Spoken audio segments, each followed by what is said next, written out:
All right, now, Tafawa Balewa, he has become the prime minister now, or become in the preparation of becoming the prime minister of Nigeria. What do we know of his vision of the country? What does he wanted to do? Because now that you become the prime minister, you basically Yeah. have the mandate of the people. So tell me more about that. Yes. So for him, for Sir Abubakar Tafawa Balewa, during his administration as the first prime minister of Nigeria, he was going through the difficulty of settling very stiff ethnic and regional rivalries as at that time, because immediately our nationalists, immediately we got independence, right? We now fell back to our regional sentiments. You know, all of them, none of them was executed, so to say. Immediately we got independence, everybody fell back to their regional sentiments and interest and bigotry. So there was high suspicion against this region, was suspecting this region and all that. And it was heating up the polity for Sir Abubakar Tafawa Balewa. Now, this is internally in Nigeria.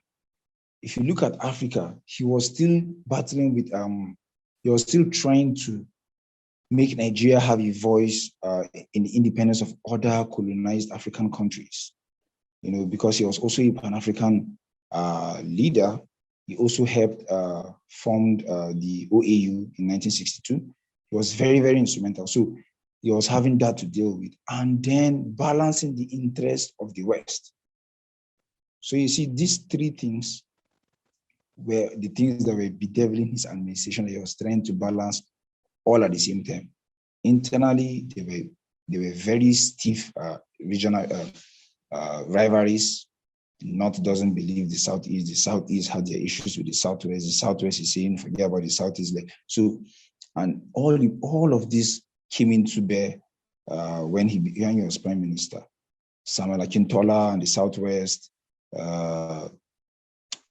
very serious issues. In fact, he was even blamed for not handling the crisis in the Southwest with Samuel Akintola and the Awolowas at that time. He was blamed largely for not willfully, shutting down all of that, all of the issues going on down there, and which also people are blaming that it resulted to the coup that led to his assassination. So he had a lot on his desk to deal with. The rivalries within regions here in Nigeria, the political sentiments that our nationalists had, that was surprising, because you would see that before independence, we looked united. Like we had the same enemy, we had a common enemy, the white man. We're trying to achieve independence. So it seemed that we had a solidarity of purpose. This is a common enemy, and this is a common goal we're trying to win. Immediately we got the goal, everybody fell back to there. So it was a political shock, though not totally, because some of these things started bearing themselves before independence. But after independence, we're like, no, but this time around, we are the ones ruling ourselves, but these sentiments seem to be higher. So he had to deal with that shock, and then while balancing the interest of the West in Nigeria also. So he was for unity largely. He was for political reforms. He was a sincere Democrat. He was trying to hold everything together and see that we are all brothers and we can resolve this together and forge a better Nigeria that we have always clamored for from the white men. But unfortunately, this never came to bear, as the issues seemed to rage him too much, more than he thought he could bear. And then, of course, before the coup d'etat in 1966, so all of these were the things that he had to deal with that time. Yeah. Can we see some evidence of his decision to really unify Nigeria and make Nigeria an independent state? Because an independent state is not simply a replication of the colonial master, where the only difference is that the person who is the leader is a person that looks like you. That is not what independence means. Independence means far more deeper than that.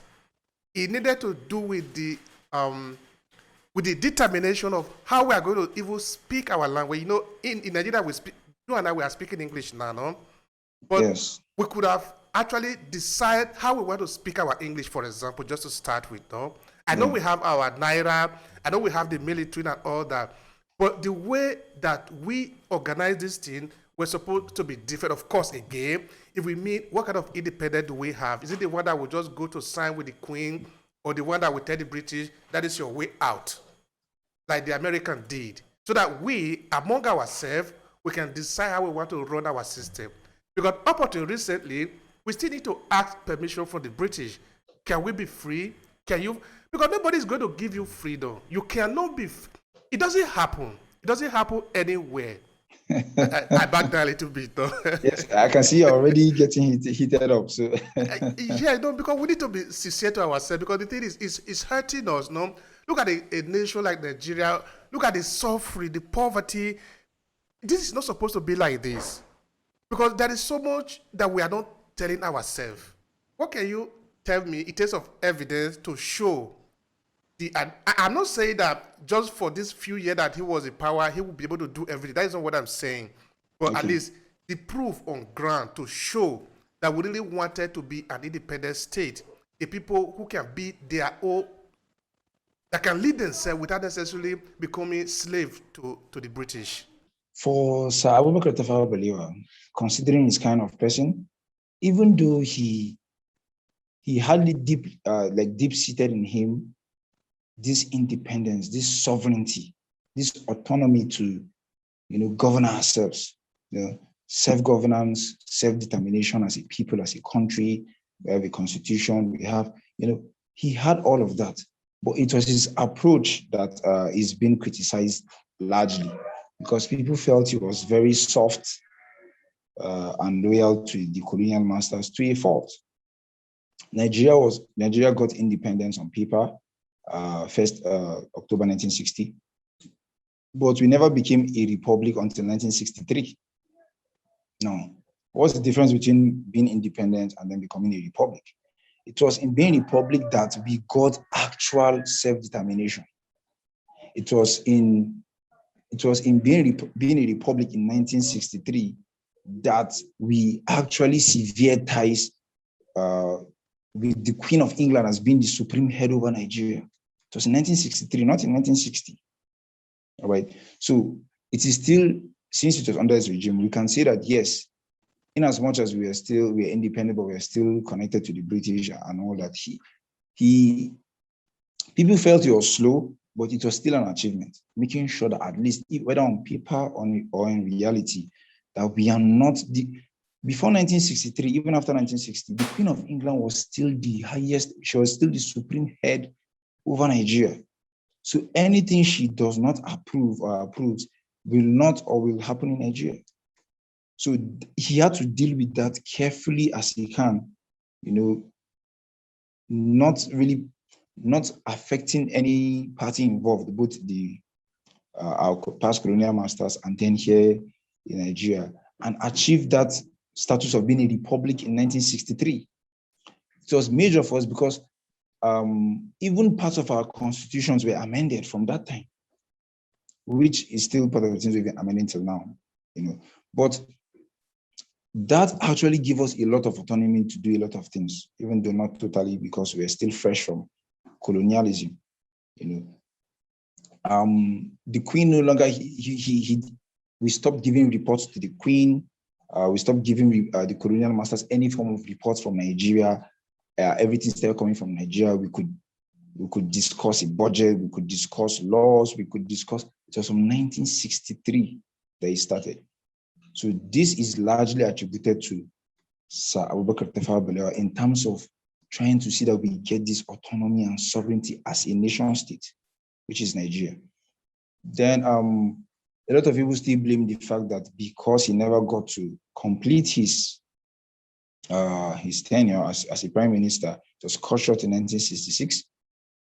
We didn't get to see the best of him, but this was one of his major achievements in terms of our independence is concerned. That 1963 Nigeria became a republic, cutting away ties from the Queen of England as the supreme head over Nigeria It was a major achievement for us beyond just the independence on paper that we got in 1960.